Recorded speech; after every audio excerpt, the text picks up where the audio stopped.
Well, despite the threat of a couple more signings and departures since we were last here, we are yet to see any more transfer activity at Willem II. However, today is transfer deadline day, and we know the director of football likes to leave things late in this save. So let's see what the rest of the day brings before we face a fallen giant in PSV.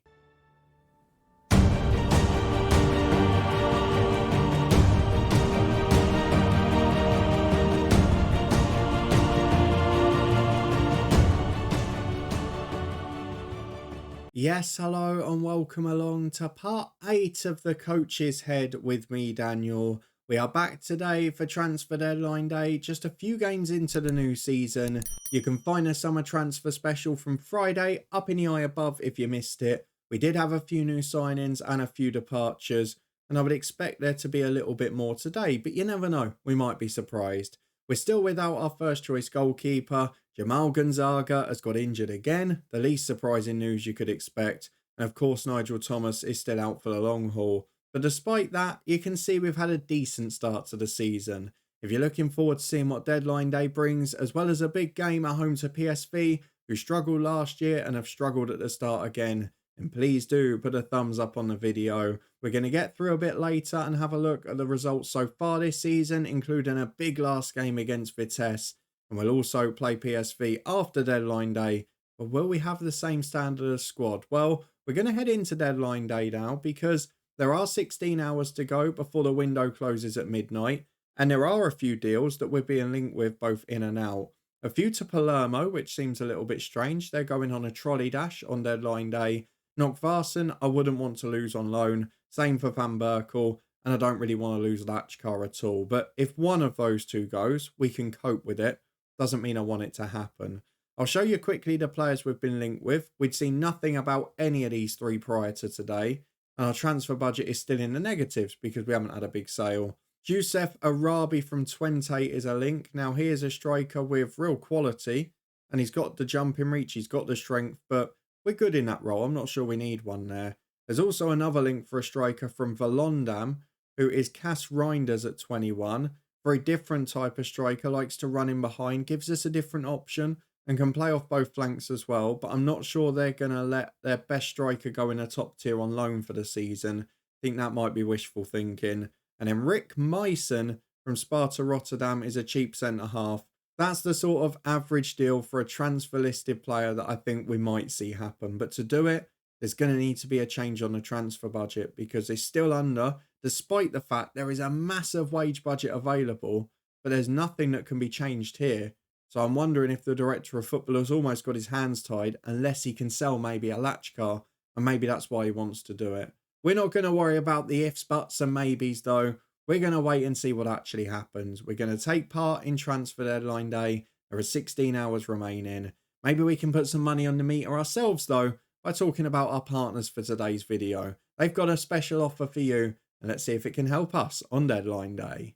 HelloFresh are on a mission to make your meal times easier with pre-portioned ingredients, quick and easy recipe cards, and plenty of treats we can get on board with too. Get 60% off your first box plus free dessert for life by clicking a link at the top of the description. Sounds good, doesn't it? I've tried it before, I'm a big fan of the brand and have helped with my weight loss this year too. There's healthy options available, so why not grab your discount and give HelloFresh a go from the description below. Well, we're just 1 hour in and we've got a loan offer already, and I've got to credit the director of football because obviously he can't do permanent dealings unless they're free agents because of the transfer budget restrictions, but he has used the loan market so magnificently. Let's hope that trend is about to continue because here is an offer for Ganiu, who is a French centre-half from Troy. Okay, I quite like this one on paper. A potential future fee of 2.5 million, a centre-half that can play left wing-back. Does that mean he gives us left-footed balance? Yes, it does. Okay, he's not exceptional, but he's very good in the air. He's determined. He's still young enough to improve. He's a former French under-19 international, and he's been playing off the bench in the top tier of France this season. That's a good player. That's someone who adds depth to the squad. And if I guess he does end up loaning out Van Berkel, he gives us an extra option at left back as well. I think he's pretty good. Not a brilliant signing, but The director of football's working with real strong restrictions here, and he's doing a very good job in a circumstance. The Van Berkel deal has been rejected because there's no wage contribution there.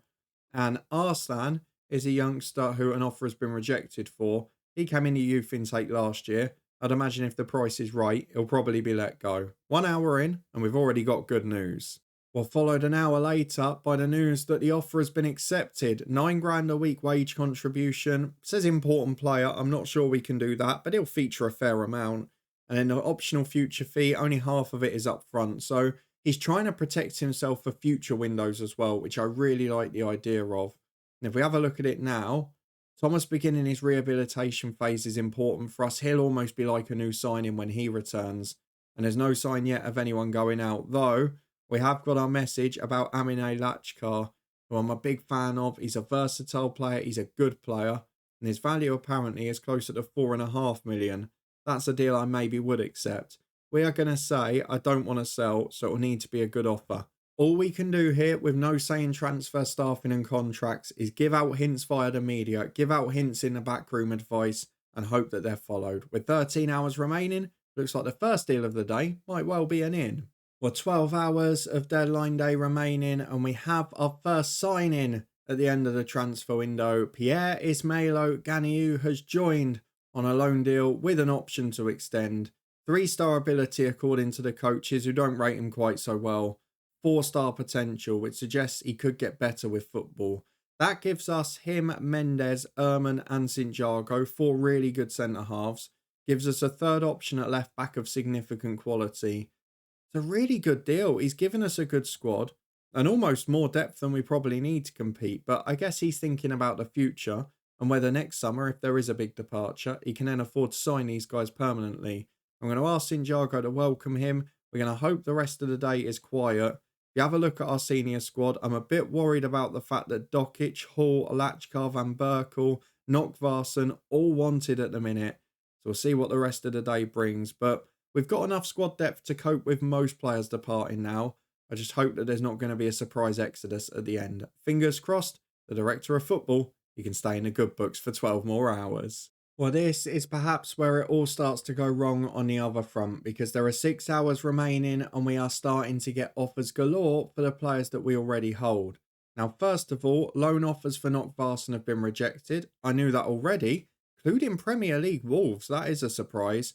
I knew that already because he was keen to discuss his future. And we're going to say, discuss it, director of football. It's your job to do. Adu Den Haag in for McKendy. Now, this is the player I would rather lose. If we could lose McKendy, get in a positive transfer budget, and not worry about losing the first 11 players, I'd be fine with that. The offer's been rejected because I don't think it's good enough. I think it's less than they paid for him last year. And he's worth 1.9, so I can understand it. But it's getting there, and that deal I feel would be accepted. So let's hope that it's Thomas McKendy who goes rather than any of the stars. We've got a loan offer for a 21-year-old holding midfielder. No age is offered again. Not really good enough for a player of that quality. Van Berkel's loan offer has been rejected, even though it was 100% of the wages and a fee from Torino. But maybe the future fee not considered enough? I don't know. Will they come back with a bigger one? So no sign of players going yet, but definitely 6 hours for offers to improve and situations to change with a couple of those. Let's see if the director of football does that and what he agrees with Nokvarsen. Well, unfortunately, Nokvarsen's unhappiness has not been resolved, but the loan offers have still been rejected. So I'm not sure what's going to happen with the last few hours of the window for him. However, there is another offer for McKendy. We said what will happen if these keep improving. It is up to 1.1 now, but not in guaranteed money. I think one more increase of the offer there and the director of football will accept. Let's see if I'm right. Well, it's time to find out, because with 2 hours to go, there is another offer for McKendy from Adu Den Haag. I almost want them to accept this, to be honest with you, because it would take us back into a positive transfer budget and allow him to move in January. Will it be accepted? No, it isn't, and that's 1.5 million. That's more than was paid for him last year. The director of football is pushing for the higher amount. I'm not sure he's going to get it now. 2 hours remaining. I'm not sure there'll be another offer. Well, a surprise loan offer out of the blue for our third choice young left back, or right back, sorry, Tariq van der Putter. It's from Charlton Athletic, but it's been rejected. He's almost overtaking Torbed now, may come into the team soon. But with 1 hour remaining, no sign of anyone going. He is going to be staying Knockvarson. Ask for him to be patient. He might get his wish, but until then, he's a villain player. No, I want to see professionalism and respect. 1 hour to go. No players going out by the looks of it. Although at this time in January, we thought we were keeping Kamenevic. Let's see if there's another surprise here. No, there is not, but there's surprise from me because I've got to be honest, I would have budged at this point. 1.5 million up front with 250 grand in after league appearances, but even a guaranteed fee of more than they paid. And McKendy is not being sold. Andre Addix is holding on here, and the director of football, despite the pressures from the board financially, has not budged on Thomas McKendy for a fourth choice holding midfielder. Got to admit, I'm a little bit surprised by that. That must be the final offer now. Well, the transfer deadline has passed. The Dutch window is shut. Of course, we may still get one or two offers from Saudi and elsewhere. But overall, it's been a very good window. And a deadline day where all we've done is add to the squad, which I did not expect. I'm really surprised McKendy wasn't sold for the price that was offered because it would have solved the transfer budget problems and the wage budget's obviously brilliant anyway. But all we had in the end on deadline day was the addition of Pierre-Ismael Oganiu, who I think is a really solid defender. Adds depth at left back and centre half, adds left-sided natural balance at times as well. It's given us an extra bit of depth defensively. And overall, I'm pleased with the squad we've got. It's been a very solid start to the season. We'll reflect on that in a moment as we return tomorrow to face PSV. Hopefully, with no further offers from abroad for our star players. Well, it is fitness test time, and of course Nigel Thomas is nowhere near. We're going to be seeing that message for a couple of months yet. We've been given some praise from Dokic, who said we've got more time to keep his promise. We didn't receive an acceptable offer, but in fact, there were a couple accepted from second-tier clubs, but he turned the moves down. We have, though, got some weird complaints because we didn't let Knockvarson go. And two of those complaining, Rosier and McKendy. McKendy obviously angling to get that position in the team himself, and Rosier probably the same, so a little frustrating there. Minder was unhappy about his football already, so I can understand why he's on board. Hussein Ali, well, he was fobbed off by the previous manager, wasn't he? But we're trying to make the best of it. We go and face PSV in the derby match today, though, and that's where the focus has to be. A big derby game after a solid start to the season. And as you can see, similar to last year, we're very close in the table. We're in that push for the European places playoff at the end of the year. And while for PSV it's considered an underachievement, for us it's very much doing a good job. Let's have a look at how we got to this point because you were with me for the first game of the season. A good win at home to Fortuna Sittard. We were, though, pretty comfortably beaten at Ajax the game after. It was closer than last year. That's the one positive I can give. But Skyvink and Mansverk in the end got the goals. A 2-2 draw at home to the Graafschap, a bit of a frustrating one. We lost the sub early due to Nicholas Rossi getting injured. Gertsen then made a mistake for one of the goals.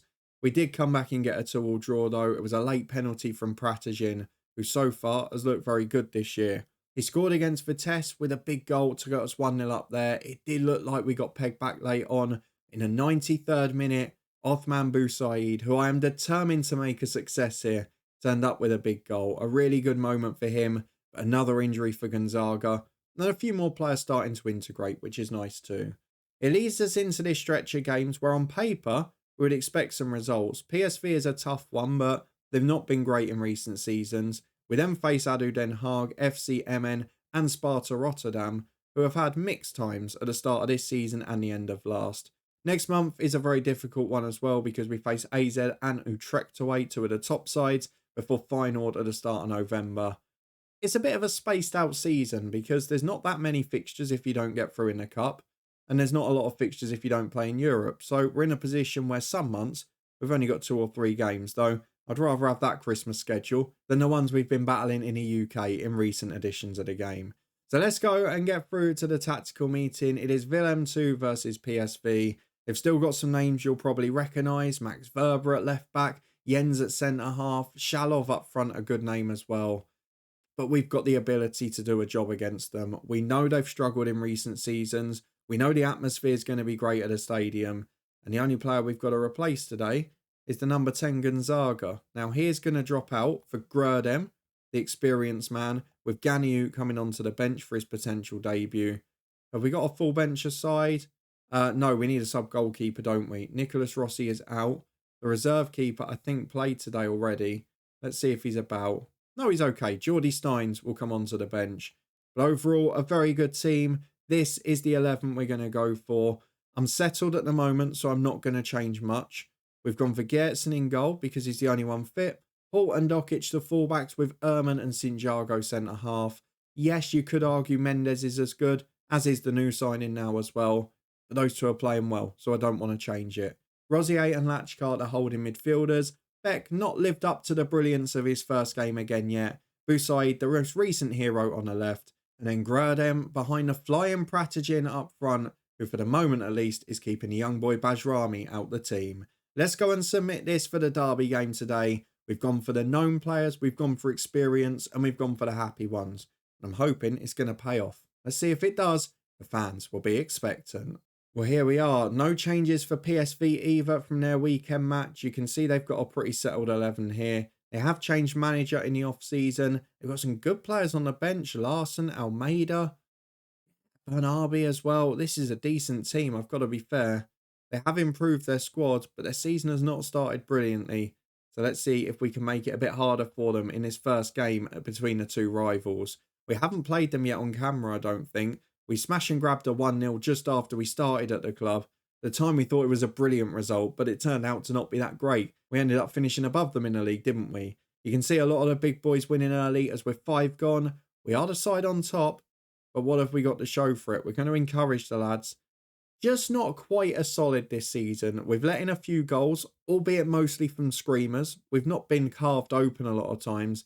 Just been one of those unfortunate starts, and we've not got that same attacking threat without Lakinia. The new boy's still adapting. Half an hour gone, next to no highlights to show. But if that means we can go and smash and grab a 1-0, be a very happy man later on, won't I? Well, on the stroke of half time, we are back as Denzel Hall has a throw on the right for Beck. Plays a 1-2 with him. Beck again cutting in on his left, but Busaid is there. I really, really want him to succeed. Not just because I said it when we joined the club, that I felt he could be a bit of a hero. But he does look like the type of player that would be a success story under me. He's been inconsistent to say the least, but when he has his moments, he's a hero for this team. Great to see Beck setting it up as well. And Busaid is now knackered, which is a worry, but 2 big goals in 2 games as Latchcart gives the ball away, trying to find Busaid there. And Rami can play out from the back for PSV, who haven't shown much so far. We know they've got individual quality. Sinjago's been beaten over the top. Namasso's in. And they're the sort of goals that, with respect, we just weren't conceding last year. We were keeping clean sheets. We weren't missing those interventions at the back. And after working so hard to get ahead, we've given a goal up straight away. And to be fair, he's better than any of our players. He's on 60 grand a week. That's about half of our wage bill. But it is 1-1. We're still in the game. I want to pump the fist. I want to go out and get revenge. Go and show us what you can do. I was pretty sure we'd beaten PSV last time, but revenge apparently is in order. We've got a free kick on the right with Beck to the back post. Sinjago across goal. Still in there. Latchkar puts it in. He missed the first one. Ehrman knocked it back into danger. Little bit of pinball aerially in there. But Latchkar taps in from 1.5 yards. And Willem II restore their advantage. We've deserved it over the course of the game. But it's nice to have it. With an hour on the clock, I might have to take Busaid off. He's really struggling. Got a bruised ankle. Dokic at left back now as well. Right, there's going to be subs here.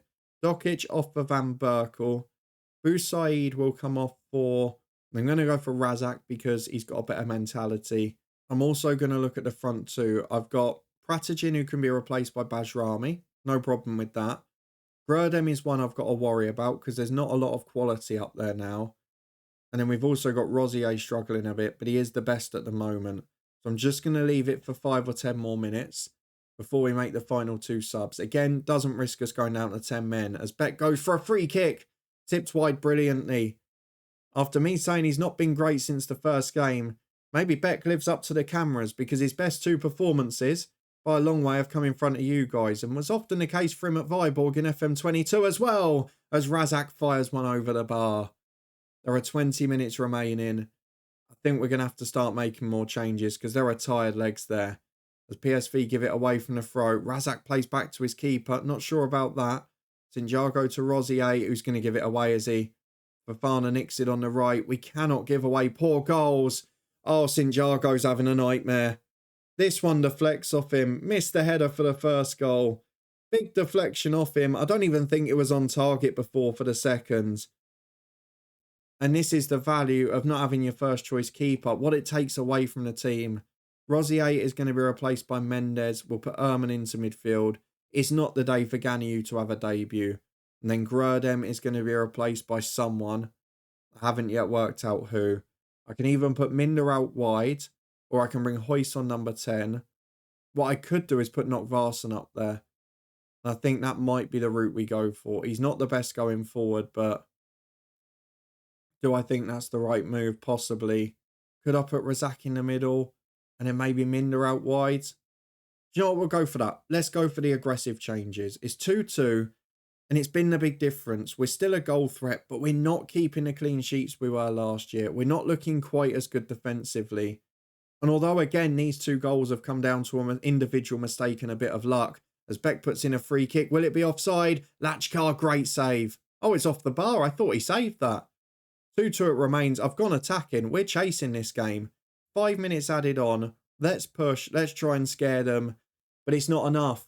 PSV have drawn 2-2 here with 1 shot on target. And if anything sums up our season so far, it's that. Just giving away really poor or really unfortunate goals. The Vitesse game, it was a screamer. That one, a deflection and then an individual mistake. We're not getting carved open. We're playing very similarly. But we're not keeping those clean sheets. That's 7 goals conceded in 4. And in the last 3 in particular, the manner of them has been really disappointing. I don't think it's a time for panic or any change because I actually think we're playing pretty well. And those sorts of goals aren't going to go in constantly. But that draw keeps us in 8th place. It does end a pretty disappointing day for us with a bit of frustration against PSV because I felt we did enough to win it. And if you score 2 goals and your opposition get a result with 1 shot on target, you are obviously going to be a little unhappy. Let's have a look at the schedule though for when we're going to be back because overall I think it's still positive. We've got a good squad, we've got decent players, and we look like we're going to be a decent side again this year. Should be competing for those European places. We've got a run of mixed fixtures coming up, but more friendly than not so. But then at the end of October, we face Utrecht, 2 of the early leaders, who just beat Ajax, who were up there last year, I think 3rd or 4th. And then Feyenoord, who of course were the runners-up last year. And although we got a draw against them in the away game, we were absolutely battered for the most part. So that's the double header we're going to return for. I know obviously a couple of you have mentioned it about showing a balance of games because we only come back for the ones we're either losing or backs against the wall. But I want to show you us against the best opposition. I want to show where we're supposed to be getting to. Well, I think Ajax is a little bit too far too soon. I think the next few, Utrecht and Feyenoord and the likes of AZ Alkmaar, they're the types of games we can go for. So we're going to return at the end of October, unless, of course, the Dutch Cup gets in the way. If so, we will then change plans. But for now, if you did enjoy this one, a new edition on deadline day, and a draw against the rivals in the derby, then please do put a thumbs up on the video. Let me know what you thought of the Director of Football's work. Would you have accepted some of the offers he rejected? I certainly would have, if I'm being honest. As the surprise result is Ajax struggling, actually only 1 point off them after 5 games. If you want to stay up to date and see how the rest of the season goes, then subscribe and turn that notification bell on. We were back on Saturday with a summer transfer special from Southend United in our One Club story. You can find that in the eye above. There's also loads of manager specials from the Championship over on our podcast channel and the Twitch channel for regular live streams, both up there too. But thank you very much for watching, for being here as always. We start the new week with an exciting derby game and of course some transfer deadline day news. Our Director of Football is continuing to deliver, but can we do so on the pitch now? We'll be back next time to find out if we are, and hopefully I'll see you there for it.